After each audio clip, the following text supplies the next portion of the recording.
ಸದಾಶಿವನಗರದಲ್ಲಿರುವಂತಹ S M Krishna ಅವರ ನಿವಾಸಕ್ಕೆ ಕುಟುಂಬಸ್ಥರ ಆಗಮನ ಆಗಿದೆ. ಮಧ್ಯರಾತ್ರಿ 2 ಗಂಟೆ ಸುಮಾರಿಗೆ ಎಸ್ ಎಂ ಕೃಷ್ಣ ಅವರು ನಿಧನರಾಗಿದ್ದಾರೆ. ಅವರ ನಿವಾಸದ ಬಳಿ ರಸ್ತೆಗೆಲ್ಲ ಬ್ಯಾರಿಕೇಡ್ಗಳನ್ನು ಹಾಕಿದ್ದಾರೆ.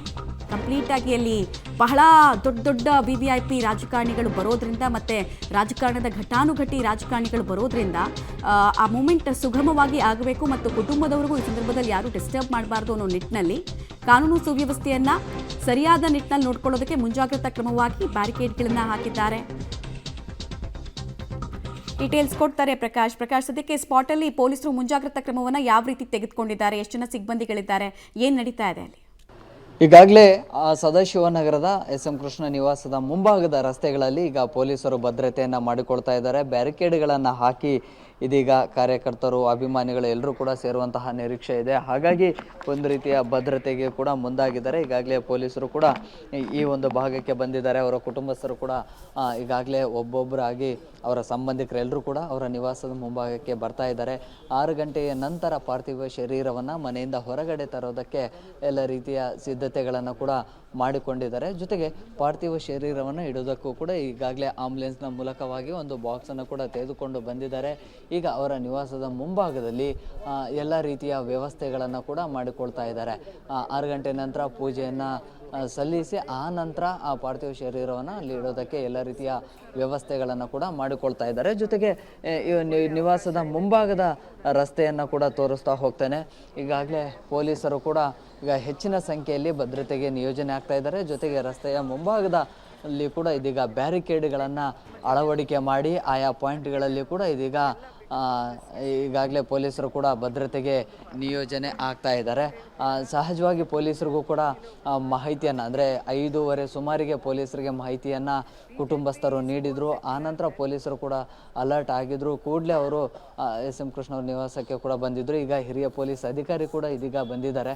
ಸೊ ಈಗ ಸಿದ್ಧತೆಗಳ ಬಗ್ಗೆ ಪರಿಶೀಲನೆಯನ್ನು ಕೂಡ ನಡೆಸ್ತಾ ಇದ್ದಾರೆ. ಈಗಾಗಲೇ ಸಾಕಷ್ಟು ಅಭಿಮಾನಿಗಳು, ಕಾರ್ಯಕರ್ತರು ಕೂಡ ಇಲ್ಲಿ ಜಮಾವಣೆ ಆಗುವಂಥ ಸಾಧ್ಯತೆಗಳಿದ್ದಾವೆ. ಸೊ ಹಾಗಾಗಿ ಭದ್ರತೆಯನ್ನು ಕೂಡ ಹೇಗೆ ಮಾಡಿಕೊಳ್ಬೇಕು, ಹೇಗೆಲ್ಲ ಅಲರ್ಟ್ ಆಗಿರಬೇಕು ಅನ್ನೋಂಥದ್ರ ಬಗ್ಗೆ ಹಿರಿಯ ಪೊಲೀಸ್ ಅಧಿಕಾರಿ ಕೂಡ ಇದೀಗ ಸ್ಥಳೀಯ ಪೊಲೀಸರಿಗೆ ಸೂಚನೆಯನ್ನು ಕೊಡ್ತಾ ಇದ್ದಾರೆ. ಜೊತೆಗೆ ಪರಿಶೀಲನೆಯನ್ನು ಕೂಡ ನಡೆಸ್ತಾ ಇದ್ದಾರೆ. ಈಗಾಗಲೇ ಕುಟುಂಬಸ್ಥರನ್ನು ಕೂಡ ಭೇಟಿ ಮಾಡಿ ಯಾವ ರೀತಿ ಎಲ್ಲ ಭದ್ರತೆಗೆ ಸಂಬಂಧಪಟ್ಟಂತೆ ಒಂದಿಷ್ಟು ಅವರಿಂದಲೂ ಕೂಡ ಮಾತನಾಡುವಂಥ ಸಾಧ್ಯತೆಗಳು ಕೂಡ ಇದ್ದಾವೆ.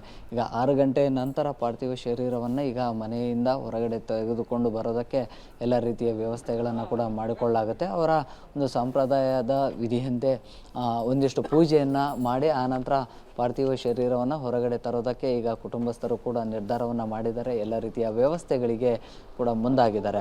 ಅದರ ಜೊತೆಗೆ ಆಗಲೇ ಹೇಳ್ತಾ ಇದ್ದೆ, ಈಗಾಗಲೇ ಬೆಳಗಾವಿ ಅಧಿವೇಶನ ಆರಂಭ ಆಗುವಂತಹ ಹಿನ್ನೆಲೆಯಲ್ಲಿ ಈಗಾಗಲೇ ಸಾಕಷ್ಟು ಎಲ್ಲ ಪಕ್ಷದ ನಾಯಕರು ಕೂಡ ಅಲ್ಲೇ ಇದ್ದಾರೆ. ಸೊ ಹಾಗಾಗಿ ಅವರಿಗೂ ಕೂಡ ಈ ಒಂದು ಸಾವಿನ ಸುದ್ದಿ ವಿಚಾರ ಗೊತ್ತಾಗಿದೆ. ಹಾಗಾಗಿ ಅವರೆಲ್ಲರೂ ಕೂಡ ಮತ್ತೆ ಬೆಂಗಳೂರಿಗೆ ವಾಪಸ್ ಬರುವಂತಹ ಎಲ್ಲ ವ್ಯವಸ್ಥೆಗಳನ್ನು ಕೂಡ ಮಾಡಿಕೊಂಡಿದ್ದಾರೆ. ಜೊತೆಗೆ ಖುದ್ದು CM DK ಶಿವಕುಮಾರ್ ಅವ್ರಿಗೂ ಕೂಡ ಈಗ ಕುಟುಂಬಸ್ಥರು ಆಗಲೇ ಮಧ್ಯರಾತ್ರಿನೇ ಈ ವಿಚಾರವನ್ನು ತಿಳಿಸಿದರು. ಹಾಗಾಗಿ ಮಧ್ಯರಾತ್ರಿನೇ ಅಲ್ಲಿಂದ ಪ್ರಯಾಣವನ್ನು ಬೆಳೆಸಿದ್ದಾರೆ. ಅವರು ಕೂಡ ಒಂದು 8 ಗಂಟೆ ಸುಮಾರು ಒಳಗೆ ಇಲ್ಲಿಗೆ ಬರ್ತಾರೆ ಅನ್ನುವಂತಹ ಮಾಹಿತಿ ಕೂಡ ಇದೆ. ಅದರ ಜೊತೆಗೆ ಎಲ್ಲ ರಾಜಕೀಯ ಗಣ್ಯರಿಗೂ ಕೂಡ ಈ ವಿಚಾರವನ್ನು ತಿಳಿಸಲಾಗಿದೆ. ಸೊ ಹಾಗಾಗಿ ಅವರೆಲ್ಲರೂ ಕೂಡ ಇಲ್ಲಿಗೆ ಮತ್ತೆ ಎಸ್ ಎಂ ಕೃಷ್ಣ ಅವರ ನಿವಾಸಕ್ಕೆ ಬಂದು ಅಂತಿಮ ನಮನವನ್ನು ಸಲ್ಲಿಸುವಂತಹ ಪ್ರಯತ್ನವನ್ನು ಕೂಡ ಮಾಡ್ತಾರೆ. ಈಗಾಗಲೇ ಈ ಏರಿಯಾದ ರಸ್ತೆ ಏನಿದೆ, ಈ ರಸ್ತೆಗೆ ಸಂಬಂಧಪಟ್ಟಂತೆ 2-3 ರಸ್ತೆಗಳಲ್ಲಿ ಕೂಡ ಪೊಲೀಸರು ಭದ್ರತೆಯನ್ನು ಮಾಡಿಕೊಳ್ತಾ ಇದ್ದಾರೆ. ಎಲ್ಲಿಯೂ ಕೂಡ ಯಾವುದೇ ಸಮಸ್ಯೆಗಳು ಆಗಬಾರ್ದು, ಏಕಕಾಲಕ್ಕೆ ಅಭಿಮಾನಿಗಳು, ಕಾರ್ಯಕರ್ತರು ಎಲ್ಲರೂ ಕೂಡ ಜಮಾವಣೆ ಆಗುವಂಥ ಸಾಧ್ಯತೆ ಇರುತ್ತೆ. ಸೊ ಅವರನ್ನು ನಿಯಂತ್ರಿಸೋದಕ್ಕೆ, ಜೊತೆಗೆ ಅಂತಿಮ ನಮನವನ್ನು ಸಲ್ಲಿಸೋದಕ್ಕೆ ಒಂದು ರೀತಿಯ ಸಿದ್ಧತೆಗಳನ್ನು ಮಾಡಿಕೊಳ್ಳೋದಕ್ಕೆ ಇದೀಗ ಎಲ್ಲ ಕಡೆ ಕೂಡ ಬಂದೋಬಸ್ತನ್ನು ಮಾಡಿಕೊಳ್ತಾ ಇದ್ದಾರೆ ಪೊಲೀಸರು. ಅದರ ಜೊತೆಗೆ ಎಲ್ಲ ರೀತಿಯ ಹೆಚ್ಚುವರಿ ಪೊಲೀಸರ ಅವಶ್ಯಕತೆ ಇದ್ದರೆ ಅವರನ್ನು ಕೂಡ ಕರೆಸ್ಕೊಳ್ಳುವಂಥದ್ದು ಅದೆಲ್ಲವೂ ಕೂಡ ಮಾಡಲಾಗ್ತಾ ಇದೆ. ಈಗಾಗಲೇ ಸ್ಥಳೀಯ ಪೊಲೀಸರು ಅವರೆಲ್ಲರೂ ಕೂಡ ಇದ್ದರು. ಅದಾದ ಬಳಿಕ ಇದೀಗ ಹೆಚ್ಚುವರಿ ಪೊಲೀಸರು ಕೂಡ ಇಲ್ಲಿಗೆ ನಿಯೋಜನೆ ಆಗ್ತಾ ಇದ್ದಾರೆ. ಹಿರಿಯ ಪೊಲೀಸ್ ಅಧಿಕಾರಿಗಳು ಕೂಡ ಇಲ್ಲಿಗೆ ಬಂದಿದ್ದಾರೆ. ಈಗಾಗಲೇ ಮಧ್ಯರಾತ್ರಿ ಅಂದರೆ 2 ಗಂಟೆ ಸುಮಾರಿಗೆ ಅವರು ಮೃತಪಟ್ಟಿರುವಂಥದ್ದು.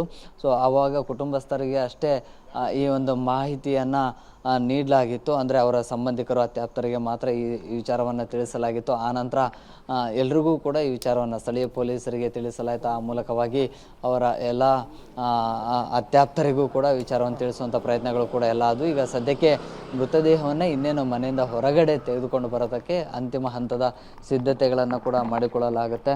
ಒಂದು ರೀತಿಯಲ್ಲಿ ರಾಜಕೀಯ ಜೀವನದಲ್ಲಿ ಯಾವುದೇ ಒಂದು ಕಪ್ಪು ಚುಕ್ಕೆ ಇಲ್ಲದೇ ಇರುವಂತಹ ರೀತಿಯಲ್ಲಿ ಅವರು ಜೀವನವನ್ನು ನಡೆಸಿದರು. ಈಗಾಗಲೇ ಗಮನಿಸ್ತಾ ಇದ್ದೀರಿ, ಹಿರಿಯ ಪೊಲೀಸ್ ಅಧಿಕಾರಿ ಕೂಡ ಇದೀಗ ಭದ್ರತೆಯನ್ನು ಪರಿಶೀಲನೆ ಮಾಡಿದ್ದಾರೆ. ಜೊತೆಗೆ ಎಲ್ಲೆಲ್ಲಿ ಯಾವ್ಯಾವ ಭಾಗಗಳಲ್ಲಿ ಹೆಚ್ಚುವರಿ ಪೊಲೀಸರನ್ನು ನಿಯೋಜನೆ ಮಾಡಿಕೊಳ್ಬೇಕು ಅನ್ನೋಂಥದ್ರ ಬಗ್ಗೆ ಕೂಡ ಸ್ಥಳೀಯ ಪೊಲೀಸರಿಗೆ ಮಾಹಿತಿಯನ್ನು ಕೊಡ್ತಾ ಇದ್ದಾರೆ. ಹಾಗೇನೆ ಈಗಾಗಲೇ ಹೆಚ್ಚುವರಿ KSRP ತುಕಡಿಗಳನ್ನು ಕೂಡ ಪ್ರಕಾಶ್ ಹಾಗೆ ಸಂಪರ್ಕದಲ್ಲಿರಿ ವಾಪಸ್ ಬರ್ತೀನಿ. ನಿಜ, ಅದು ಮೇರು ರಾಜಕಾರಣಿ ನೋಡಿ, ಅಂತಿಮ ದರ್ಶನಕ್ಕೆ ಬೇಕಾಗಿರುವಂತಹ ವ್ಯವಸ್ಥೆಯನ್ನು ಸದ್ಯಕ್ಕೆ ಅಲ್ಲಿ ಮಾಡಲಾಗ್ತಾ ಇದೆ. ಯಾವ್ಯಾವ ರೀತಿ ಸಿದ್ಧತೆ ಬೇಕೋ ಅದೆಲ್ಲವನ್ನ ಕೂಡ ನಿವಾಸದಲ್ಲಿ ತೆಗೆದುಕೊಳ್ಳಲಾಗ್ತಾ ಇದೆ.